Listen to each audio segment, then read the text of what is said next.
Hola, ¿qué tal? Buenas noches, yo soy Mariana Hernández Carrillo y a nombre de Genaro Lozano te doy la bienvenida a Punto y Contrapunto. Esta tarde la Suprema Corte de Justicia de la Nación decidió no votar el proyecto para eliminar el delito de posesión simple de cannabis. El proyecto preparado por el ministro Juan Luis Alcántara Carrancá apunta que es correcto sancionar la posesión simple, pero México Unido contra la Delincuencia señala que criminalizar a la población consumidora no resuelve nada. ¿Cuáles son las implicaciones de esta discusión? Y luego de las críticas que suscitó la propuesta de Tlali como monumento a las mujeres indígenas, el Comité de Monumentos y Obras Artísticas en Espacios Públicos de la Ciudad de México resolvió que quien sustituirá a Colón será la recién descubierta joven de Amajac. Es una decisión oportuna. ¿Qué pasará con la glorieta de las mujeres que luchan, creada en ese espacio por las colectivas feministas? Y ayer se dio a conocer que una jueza de distrito determinó que el gobierno federal debe inmunizar contra la COVID-19 a todas las infancias de 12 a 17 años, aunque no tengan comorbilidades, esto en atención a su derecho a la salud. El subsecretario López-Gatell ha sido reacio a vacunar a menores y dice que aún no se ha recibido notificación de esta orden. ¿Vacunar a todas y todos los menores le roba oportunidad de inmunización a otras personas? Estos son los temas que veremos esta noche. No te vayas, que ya empieza la mesa de Punto y Contrapunto.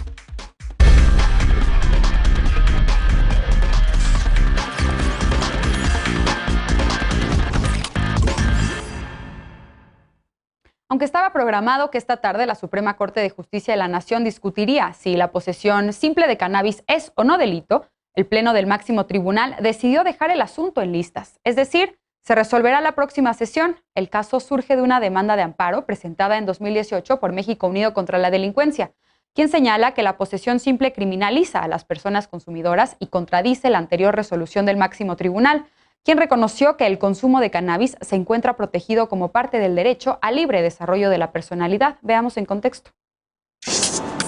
La Suprema Corte de Justicia de la Nación debe decidir si la posesión simple de cannabis debe seguir siendo sancionada con prisión. Actualmente el artículo 477 de la Ley General de Salud la sanciona con penas que van de 10 meses a 3 años de prisión. En 2018, la organización ciudadana México Unido contra la Delincuencia presentó una demanda de amparo argumentando que sancionar la posesión simple viola el derecho al libre desarrollo de la personalidad al equiparar las personas consumidoras con criminales. La demanda establece también que la mera posesión de una sustancia que no tiene como fin ser comercializada no implica daño a terceros. El proyecto de resolución elaborado por el ministro Juan Luis González Alcántara Carrancá apunta, sin embargo, que es correcto criminalizar la posesión simple de cannabis aún sin intención de venta o suministro. Añade que el derecho al libre desarrollo de la personalidad no es un derecho absoluto. Esta mañana, México Unido contra la Delincuencia apuntó que resulta incongruente que la Suprema Corte sancione la posesión después de reconocer que el consumo de cannabis se encuentra protegido como parte del derecho al libre desarrollo de la personalidad. En 2019, el máximo tribunal ordenó al Congreso reformar o anular 5 artículos de la Ley General de Salud por violar el derecho al libre desarrollo de la personalidad, luego de varios intentos para regular el consumo.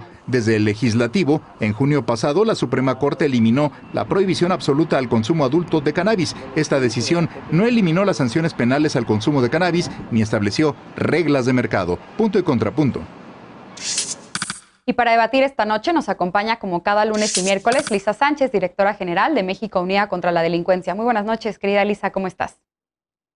Muy bien, miércoles de Mariana, muy contenta de estar aquí con todas y todos ustedes. Bienvenida. También nos acompaña Alfredo Lecona, activista y analista. Muy buenas noches, Leco, bienvenido. Gracias, Mariana, buenas noches. Y felicitarles y felicitarnos porque estamos en semana de aniversario. El 15, el viernes, se cumplen 3 años de Punto y Contrapunto. Dos felicidades. Así pues, felicitaciones a todas y todos. También nos acompaña como cada lunes y miércoles Eder Guevara, fundador de Morena y antropólogo. Muy buenas noches, Eder, ¿cómo estás? Hola Mariana, me sumo a la felicitación. Buenas noches a todas y todos. Y Ana Montaño, feminista y activista. Muy buenas noches, Ana, qué gusto tenerte por acá. Gracias, igual. Buenas noches y felicidades también por estos 3 años, Extensiva Genaro Lozano. Bien, pues primer tema de la noche, comienzo contigo evidentemente, Lisa. Pues se pospuso la discusión sobre la constitucionalidad del delito de posesión simple de cannabis en la Suprema Corte de Justicia, pero precisamente la organización que tú encabezas pues presentó esta demanda de amparo y creo que valdría la pena comenzar explicando cuáles son los argumentos en este proyecto y qué te preocupa sobre lo que se podría resolver en la Suprema Corte de Justicia. Muchísimas gracias, Mariana. Pues sí, efectivamente lo más importante es explicarle a la gente por qué este tema es importante y por qué en realidad pues sí va un poco en contrasentido con los derechos conquistados vía la Suprema Corte en los últimos años en materia de consumo de cannabis.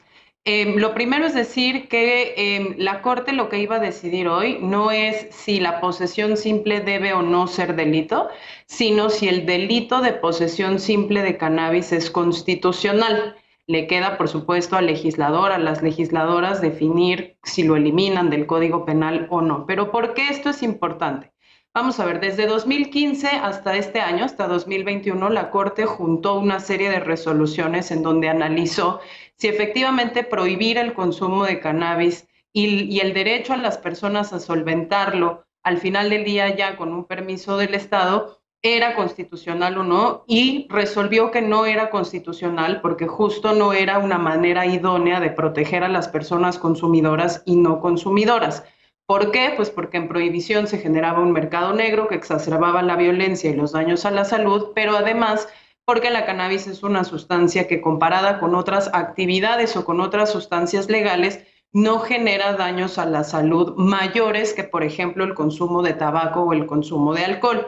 En ese sentido, lo que dijo es el consumo de cannabis entre adultos que no tiene fines de comercio, que no tiene fines de suministro a terceras personas, debe estar protegido por el libre desarrollo de la personalidad y entonces, ante la ausencia de una legislación, le dijo a la autoridad de salud, emite permisos para que las personas puedan ejercer este derecho. Todos lo celebramos y nos pareció increíble.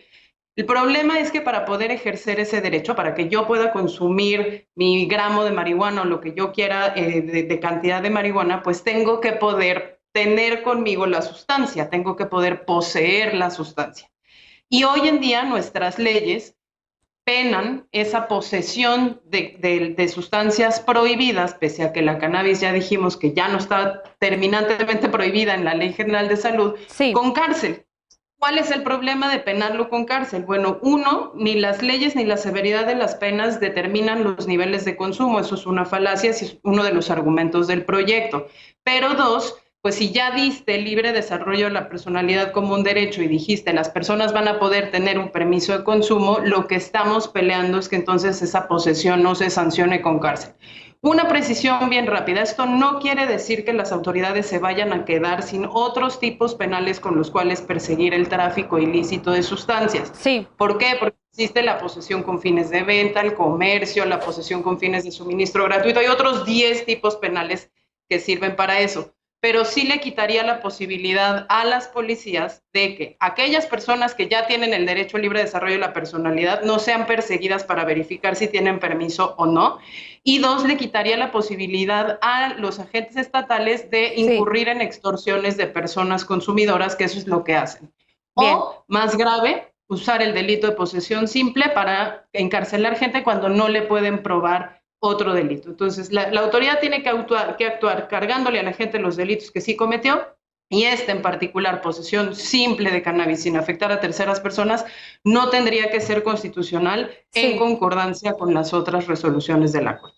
Eder, Lisa ya expone pues las implicaciones más importantes de cómo esto podría afectar la decisión de hace unos meses de la Suprema Corte de Justicia, que efectivamente pues declaró inconstitucional la prohibición absoluta del uso adulto de cannabis. Y uno de los argumentos también centrales en este tema sobre la posesión simple, el delito de posesión simple de cannabis, pues es que precisamente no disuade, digamos, la cárcel, como consecuencia no disuade el consumo ni tampoco combate el tráfico ilícito de drogas. ¿Tú coincides con esta lectura? ¿Qué más implicaciones tiene esta discusión?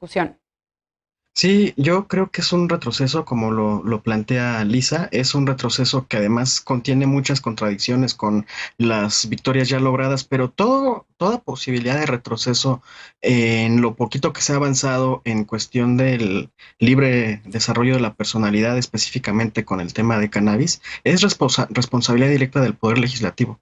Ellos tienen ya que sentarse de manera seria, hacer su chamba y ya establecer los criterios que estén armonizados con la sentencia que ya emitió la Suprema Corte de Justicia, porque en este país estamos de acuerdo con la progresividad de los derechos humanos y así se cerraría cualquier tipo de cualquier otra posibilidad de discusión que implique volver a criminalizar o más bien continuar criminalizando la posesión, sí me parece que es un retroceso, pero quienes tienen que tener la batuta en este momento es el Poder Legislativo. La Suprema Corte de Justicia ya hizo su chamba, dio un avance muy significativo hace unos meses y ahora todo está en la cancha del Poder Legislativo. Ellos son quienes tienen que resolver esto y ahí cierro para compensar lo que ocupó Lisa, que es la especialista.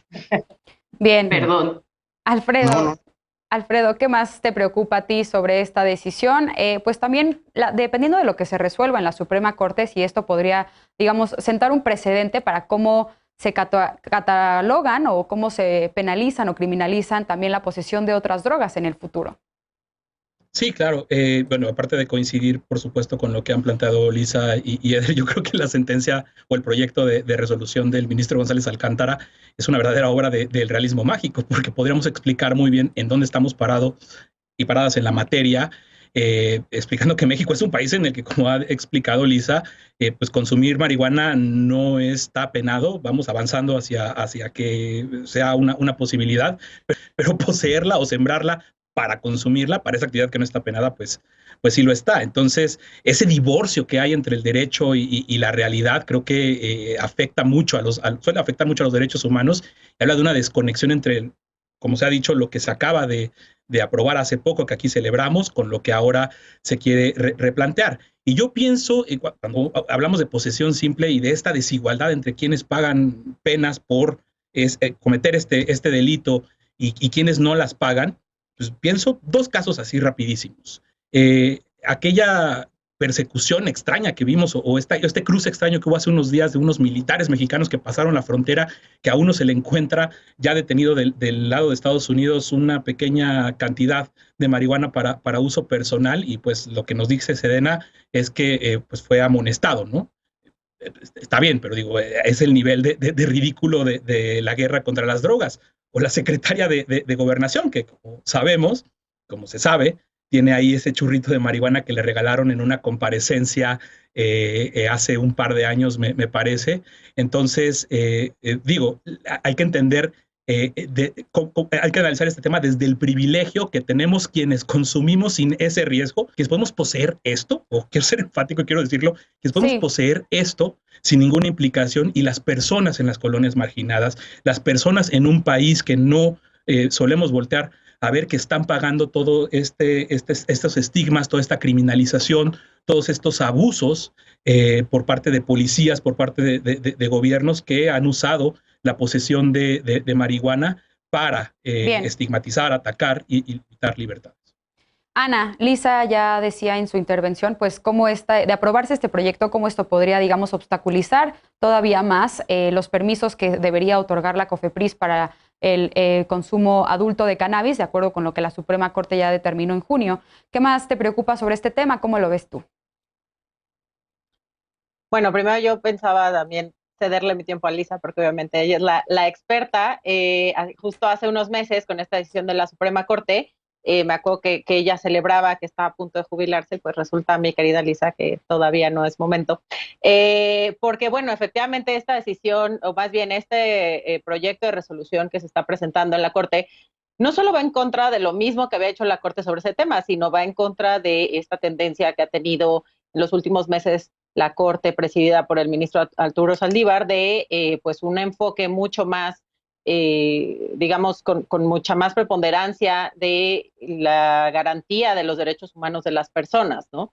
Y que creo yo que es altamente benéfico para la democracia y para la sociedad mexicana en términos generales. Es decir, creo que hay dos aspectos que ya señalaban muy bien mis tres compañeros y compañeras antes, que son el aspecto meramente jurídico y el aspecto político. En el aspecto jurídico a mí me parece que no hay lugar a dudas, simple y sencillamente esta es una decisión que tiene que apegarse y que tiene que generar una garantía de los derechos humanos de las personas, entre los cuales está el libre derecho al desarrollo de la personalidad, y que no es un derecho, digamos, secundario como lo plantea el proyecto que está actualmente en discusión, sino que pues es, yo creo que uno de los derechos que tienen que estar de manera preponderante para luego poder ejercer otros, ¿no? Entonces el Estado tiene la obligación de garantizar que todas las personas podamos acceder a nuestros derechos humanos, y en ese sentido tendría que ir las determinaciones de la Suprema Corte, que, insisto, creo que en los últimos meses así se ha hecho y lo celebro,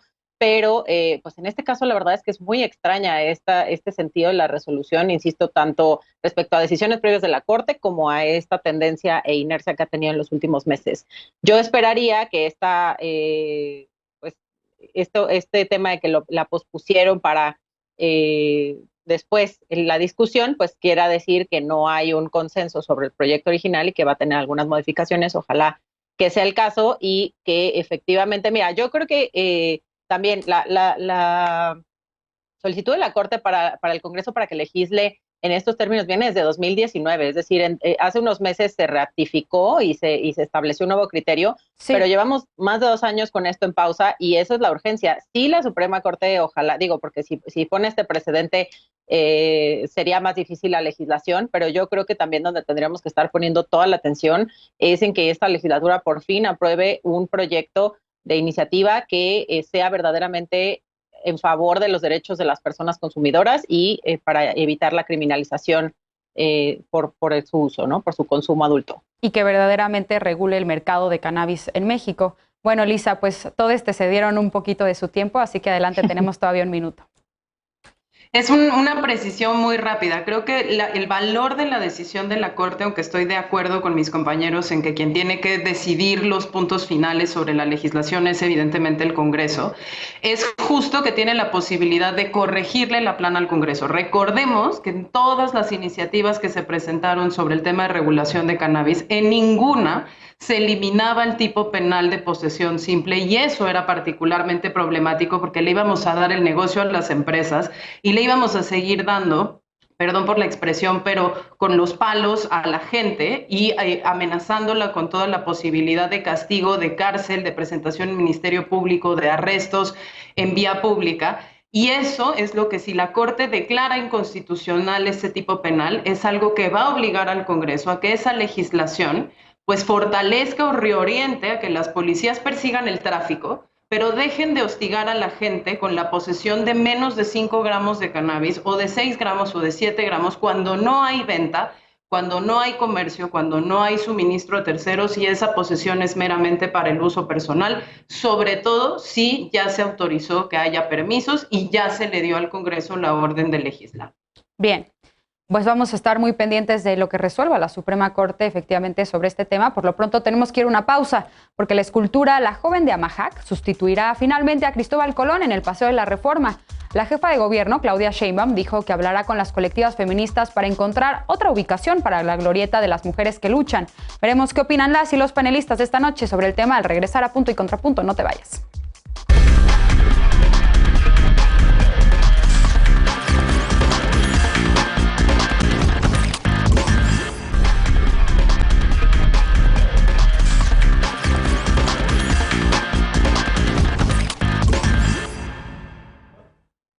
Luego de las críticas que provocó la propuesta de Tlali como monumento en conmemoración a las mujeres indígenas, el Comité de Monumentos y Obras Artísticas en Espacios Públicos capitalino decidió que una escultura femenina prehispánica sustituirá a Colón en Paseo de la Reforma y no será Pedro Reyes quien haga la réplica, sino el INAH. Veamos en contexto.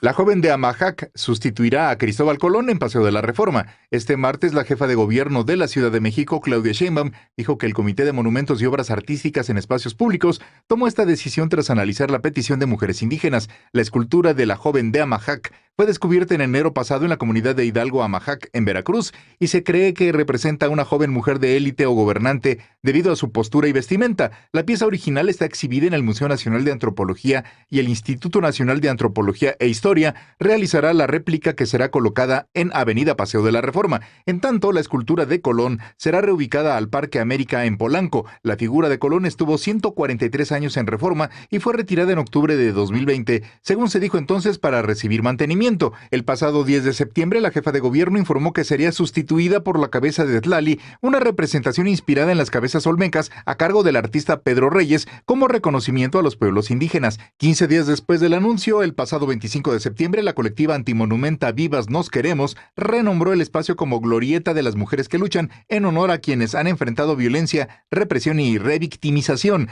Se colocaron los nombres de las mujeres víctimas en la barda que rodea la glorieta, y en la base donde estaba la escultura pusieron la silueta de una mujer con el puño levantado. Sheinbaum dijo que su gobierno se pondrá en contacto con las colectivas feministas para que se busque un espacio de representación para las mujeres que luchan. Punto y contrapunto. Bien, comienzo este tema contigo ahora, Ana. Finalmente será la joven de Amajac quien sustituirá al monumento a Cristóbal Colón en Paseo de la Reforma. Creo que para poner en contexto un poco esta discusión la polémica que ha suscitado esta decisión, valdría la pena recordar también que la destitución de, monumentos a Cristóbal Colón es algo que está ocurriendo cada vez más en diferentes ciudades y lo hemos visto en América Latina y también en Estados Unidos. Pero, ¿qué te parece esta decisión de poner a esta joven indígena? ¿Es meramente simbólica o qué representa? Yo creo que es simbólica en términos de que genera un simbolismo y es congruente con la narrativa que ha tenido en general el gobierno de la ciudad, sobre todo este año, ¿no? de reivindicar todo este tema de la conquista, estas fechas de la conquista de México Tenochtitlán, como fechas de la resistencia indígena, ¿no? Entonces, en ese mismo sentido, creo que va muy en congruencia desde una decisión gubernamental, ¿no? Lo que tú mencionas es correcto, incluso era un tema que yo quería tocar. Desde 2020 se empezó a ver, iniciando en Estados Unidos con el movimiento Black Lives Matter, pero esto hizo que a nivel mundial los distintos colectivos y movimientos anticolonialistas empezaran a tomar este tipo de acciones, ¿no? De tirar, de romper, de manchar, llenar de pintura roja los monumentos de personajes, sobre todo imperialistas, ¿no? O colonialistas, conquistadores, etcétera.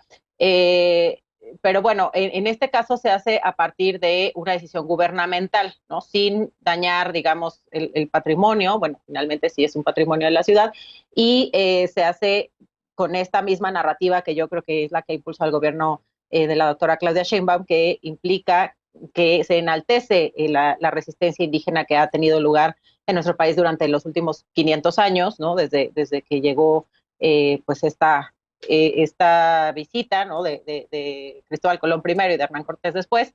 Entonces, sí. Creo que va dentro de esta narrativa y creo que es correcta en ese sentido. A mí me gusta más esta escultura, ¿no? de la joven de Amajac que la Tlali que se había propuesto. La verdad es que estéticamente me parece mejor, y también me parece mejor que sea una réplica de un monumento real, más bien de una figura real de esa prehispánica, ¿no? Bien. Y el tema de la glorieta de las mujeres que luchan, yo creo que es importantísimo que la jefa de gobierno no deje de escuchar también estos colectivos y que se reinstale. La realidad es que, antes de la antimonumenta que se tiene enfrente del Palacio de Bellas Artes no había ningún espacio. Ojalá que se pueda hacer algo también muy grande y de mucha importancia para otro población que son las mujeres que luchan y que merecen también mucho reconocimiento. De acuerdo, justamente Alfredo, la jefa de gobierno de la Ciudad de México, Claudia Sheinbaum, pues dijo que con esta decisión se busca darle voz a las mujeres que antes no la han tenido, en este caso a las mujeres indígenas.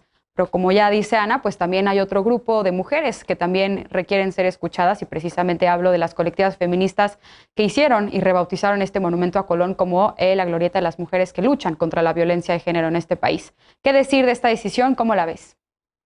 Pues así como lo planteas, es una gran incongruencia.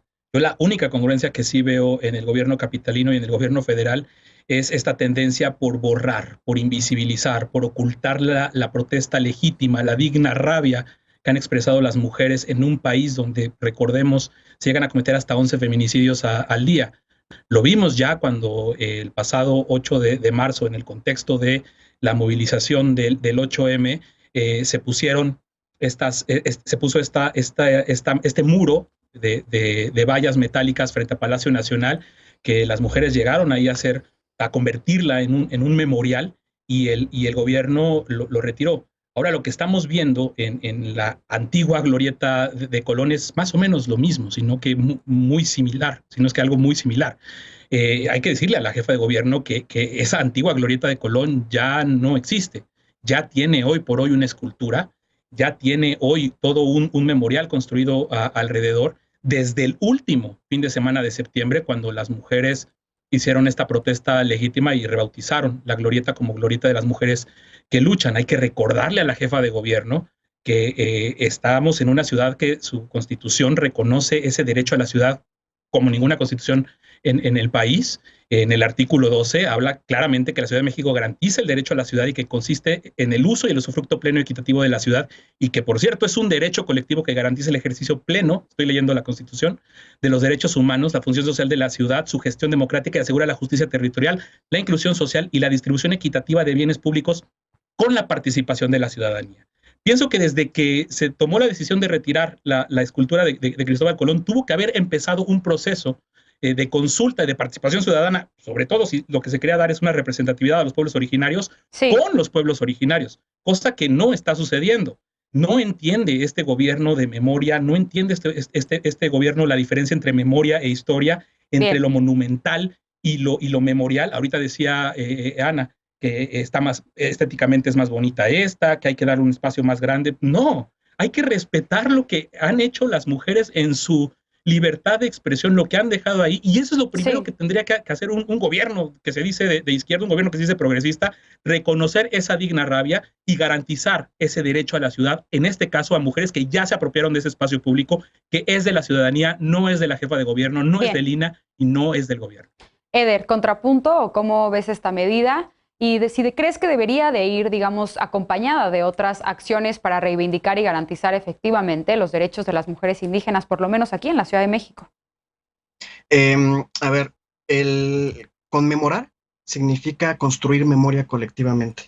Esta iniciativa de sustituir la figura de Colón por alguna otra fue una solicitud que pidieron pueblos originarios, se lo pidieron con firmas recabadas a la jefa de gobierno. Luego, cuando la jefa de gobierno atiende la solicitud y hace un planteamiento, hace una propuesta de una figura, la de Tlali, que ahí pues el tema de la subjetividad, de a quién le gusta, cuál es eso, es un tema subjetivo, pero ella hace una propuesta y entonces colectivas y activistas feministas hacen un señalamiento. ¿Por qué un hombre blanco va a representarnos a las mujeres indígenas? A partir de ese reclamo y de la antimonumenta que pusieron, es que se hace un replanteamiento, porque la jefa de gobierno está escuchando el debate que se dio alrededor de la propuesta de sustituir a Colón. Y este replanteamiento, el resultado de este replanteamiento es que proponen poner a esta joven de la Majá, que la descubrieron, como decía la nota inicial, apenas en enero de este año, que tiene un peso simbólico muy fuerte, porque no es cierto lo que decían ahorita en la nota introductoria, de que las mujeres en este territorio siempre han estado silenciadas. Esta joven era gobernante, esta joven tenía poder, y eso es lo que va a representar la sustitución de una figura. No es Colón, a Colón murió muy mal en el Reino de España, porque lo rechazaron. Él y Cortés les fue muy mal después de la invasión en América. No es a Colón, es al imperio español al que reivindican estas estatuas, y sustituir eso por esta figura de una joven gobernante del mundo mesoamericano, me parece un mensaje fortísimo. Ojo, por supuesto que hay un montón de temas pendientes. En cada rubro que platiquemos vamos a encontrar un montón de temas pendientes de la Cuarta Transformación, pero aquí de lo que estamos hablando es de representación, y no está invisibilizando la jefa de gobierno a las colectivas. Las colectivas dijeron, lo único que nosotras pedíamos era que no fuera un hombre blanco el que nos representara, y también han dicho que no están cerradas a la reubicación. La jefa de gobierno lo que está diciendo es, ya tenemos esta propuesta, ahora vamos a dialogar y a negociar con las colectivas para reubicar esta antimonumenta. No las están invisibilizando. Eder, permíteme que te interrumpa ahí, porque ya tenemos que respetar los tiempos para que podamos ir a corte. Lisa, finalmente, ¿qué te parece a ti esta decisión? Y bueno, creo que también hay una parte de la población que piensa que estos cambios pues no tienen mucho sentido. ¿Es relevante este cambio? ¿Qué decir al respecto?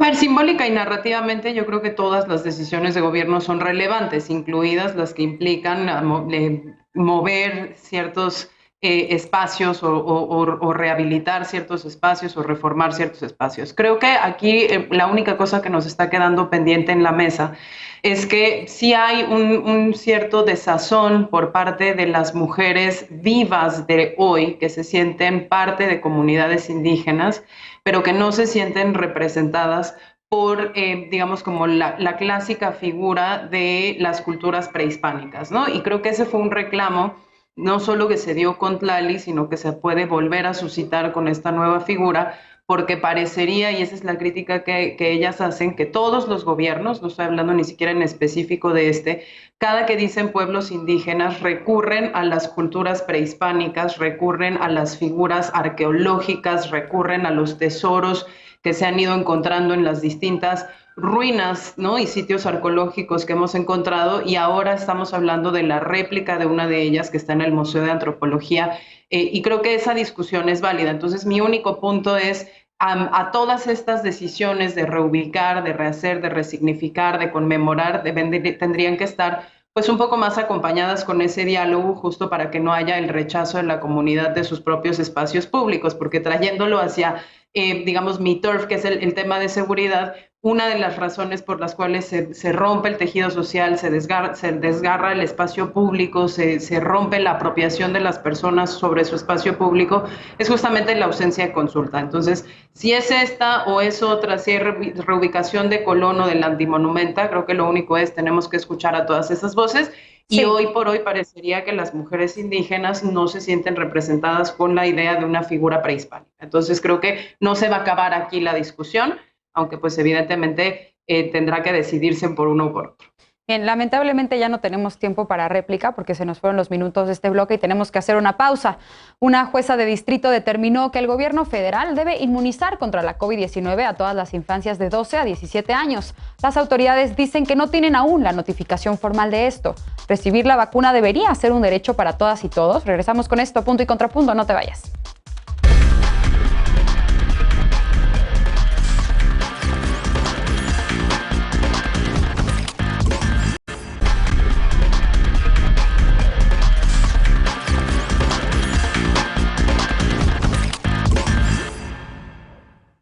Regresamos a punto y contrapunto. Ayer se dio a conocer que una jueza de distrito determinó que el gobierno federal debe inmunizar contra la COVID-19 a todas las infancias de 12 a 17 años, aunque no tengan comorbilidades.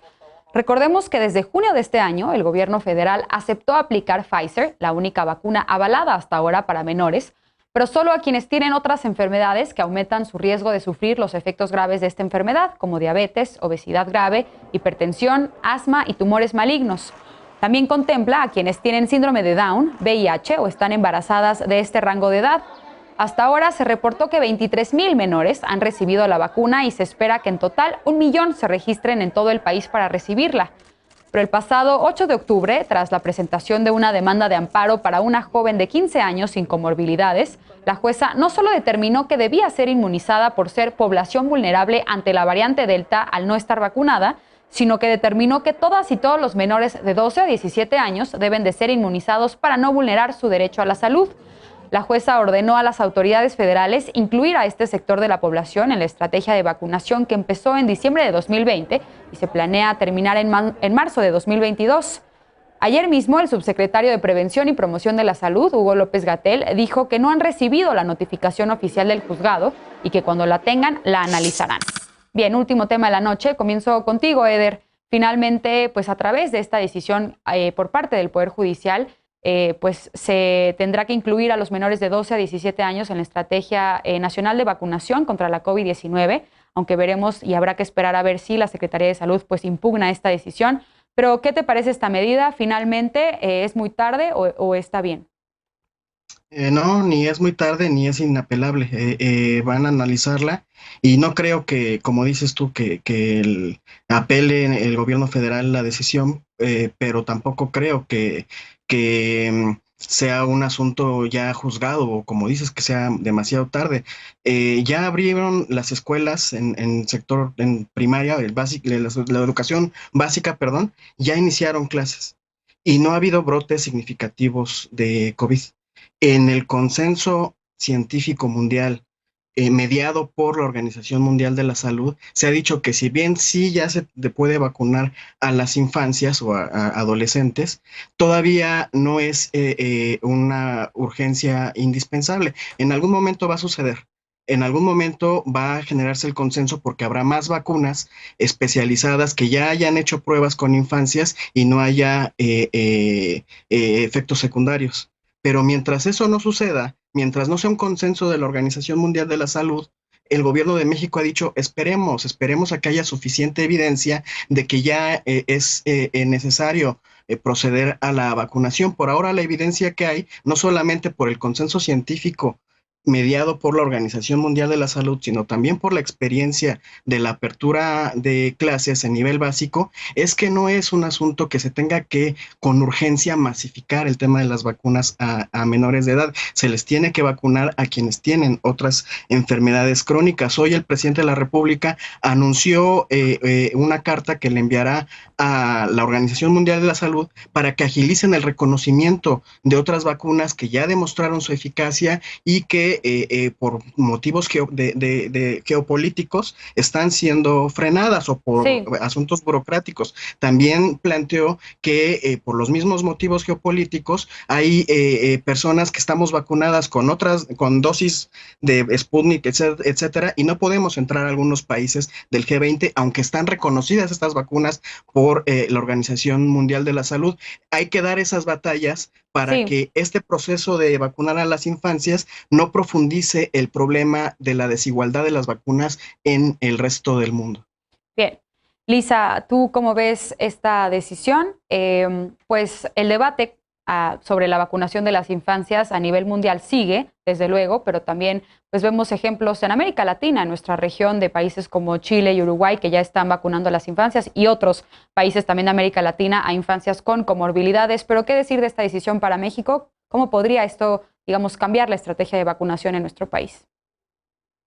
Híjole, yo tengo 3 puntos bien rápidos. Lo primero que quiero celebrar es que en la sentencia de esta juez haya efectos generales, es decir, porque al margen del tema vacunación y al margen de la población a la que se le vaya a aplicar, que serán los de 12 a 17 años, quiere decir que nuestro sistema de justicia sí está ya entendiendo el amparo como un medio para reclamar derechos humanos y que cuando se están interpretando derechos, en este caso el derecho a la salud, los efectos no pueden ser privativos para quien hace la demanda de amparo, sino que tienen que ser generales, porque lo que está haciendo la jueza es interpretar la Constitución y el respeto a los derechos humanos primero, antes que los argumentos como de estricta legalidad del juicio de amparo. Entonces creo que esa es una muy buena noticia para nuestro sistema judicial, insisto, independientemente del tema que se haya tratado. Lo segundo que me gustaría aportar acá es que creo que en esta discusión muchos países, como los que tú mencionas, Mariana, han tomado la decisión de avanzar con esta vacunación en estas poblaciones.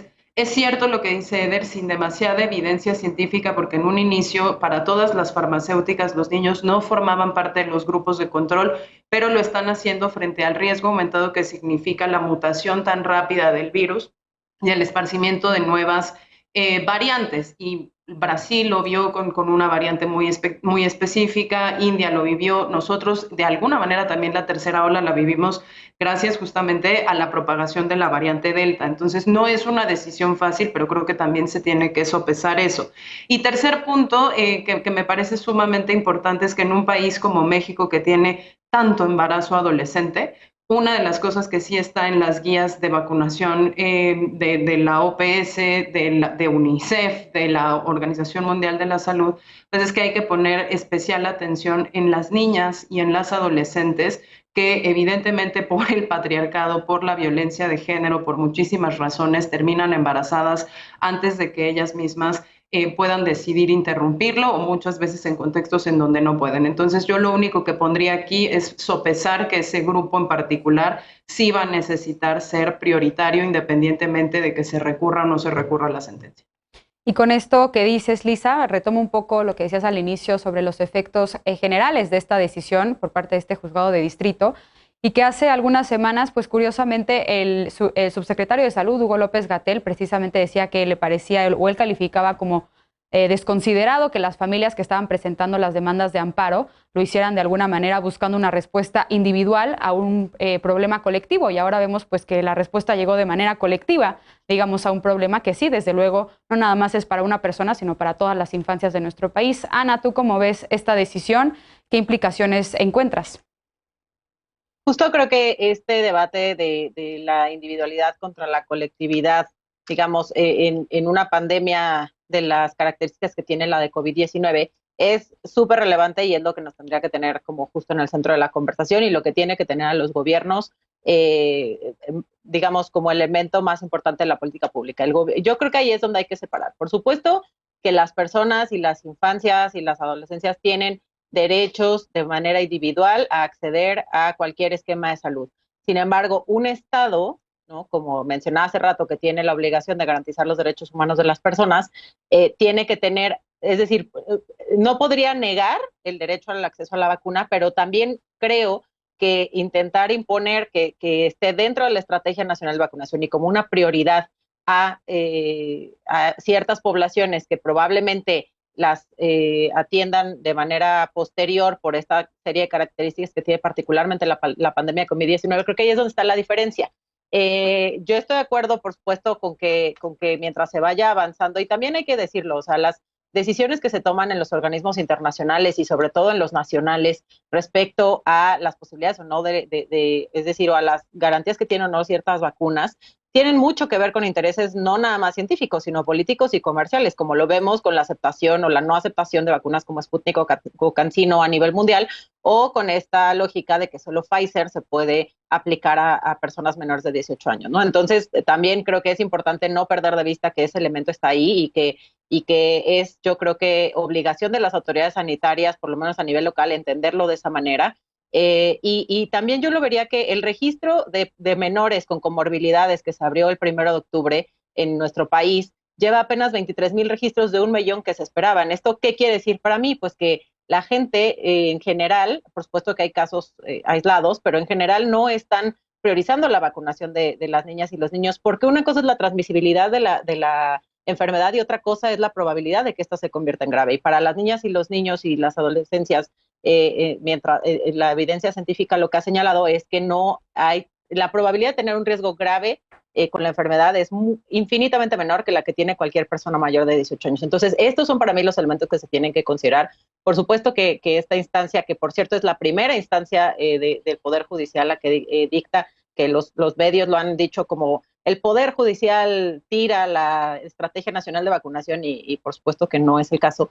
Pero esta primera instancia que lo determina, yo lo entiendo, porque jurídicamente, como lo dice Lisa, ¿no?, pues tienen que proteger los derechos humanos y además volver estas resoluciones de carácter general, pero sí, creo que en la formulación de la política pública, es decir, no se nos puede negar a nadie el derecho a acceder a la vacuna, pero también las priorizaciones de política pública tienen otros elementos que no solo tienen que ver con los derechos humanos, sino de accesibilidad. Tenemos al día de hoy solo el 48% de la población a nivel mundial ha sido vacunada con una dosis, así que pues creo que hay que revisar qué es lo que mayor impacto tiene en la salud pública para una pandemia como esta. Alfredo, finalmente tú celebras esta decisión por parte del juzgado de distrito, y con esto que comenta Ana, pues ¿cómo se debería entonces priorizar la vacunación en nuestro país? Es que no somos quien para decirlo, o sea, ni somos los voceros del consenso científico mundial, y recordemos que estamos en una carrera, la humanidad lleva más de 1 año y medio en una carrera por la supervivencia, y los efectos en las distintas regiones del mundo han sido muy diferenciados.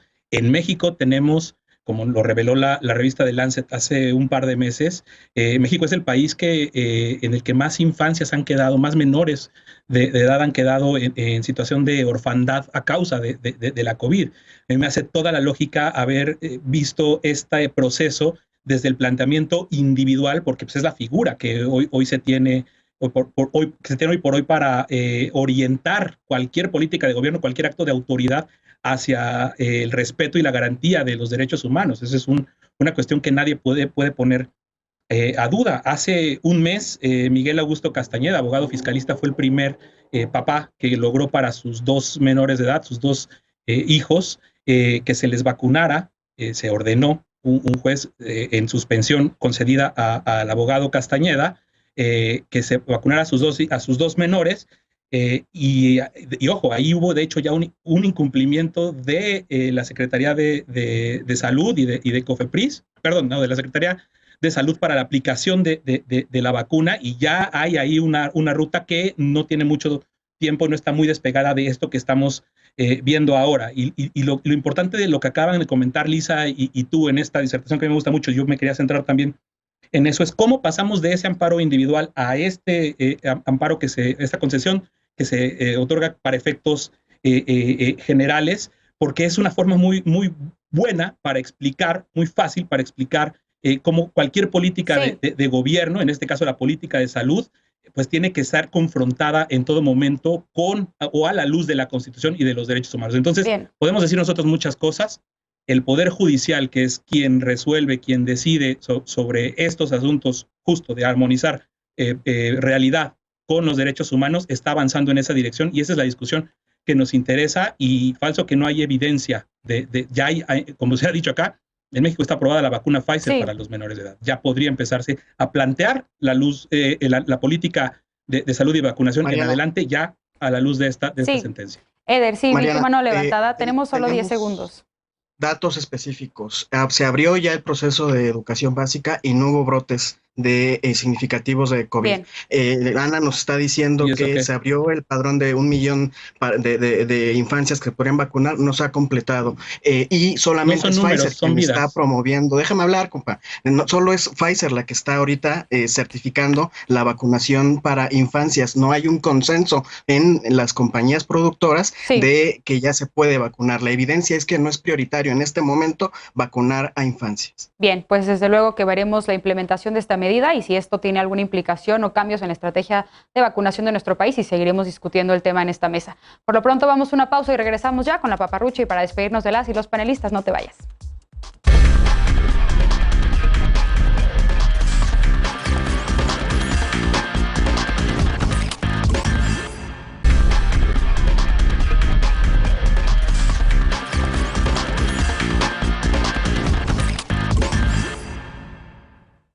Regresamos con la paparrucha de esta noche. Desde la semana pasada, personas que se presentan como bomberos han estado contactando a habitantes de Toluca, Estado de México, para exigirles dinero a cambio de sus servicios. Pero el ayuntamiento de la capital mexiquense informó que se trata de bomberos pirata. Así es, la Coordinación Municipal de Protección Civil y Bomberos de Toluca ha detectado al menos 2 tipos de fraude. Uno es cuando una persona que se hace pasar por bombero llama a algún vecino de Toluca y le avisa que visitarán su vivienda o su negocio. Pero la verdadera corporación de bomberos no realiza este tipo de llamadas. En otras ocasiones, la persona que se hace pasar por bombero exige que le paguen por sus servicios. Pero las autoridades de Protección Civil informaron que la corporación no solicita dinero. Así que si vives en el Estado de México, no caigas. Un bombero debe portar una credencial oficial con el número de empleado y uniforme completo. Si te visita, debe llevar documentación que explique el motivo y tipo de su inspección. No caigas en paparruchas, en noticias falsas. Si vives en Toluca y recibes una llamada o visita sospechosa, denúnciala al teléfono 722-212-0909. Y no olvides que seguimos en pandemia, así que si sales, por favor, utiliza cubrebocas, que recuerda, debe cubrir nariz y boca, mantén la sana distancia, ventila los espacios cerrados y vacúnate cuando te toque. Esto fue todo por esta noche. Muchas gracias a nombre de Genaro Lozano por habernos acompañado. Gracias también a las y los panelistas. Gracias, Lisa. Gracias, Eder. Gracias, Alfredo. Muchas gracias, Ana. Cuídense. Yo soy Mariana Hernández Carrillo y esto fue Punto y Contrapunto. Descansa. Muy buenas noches.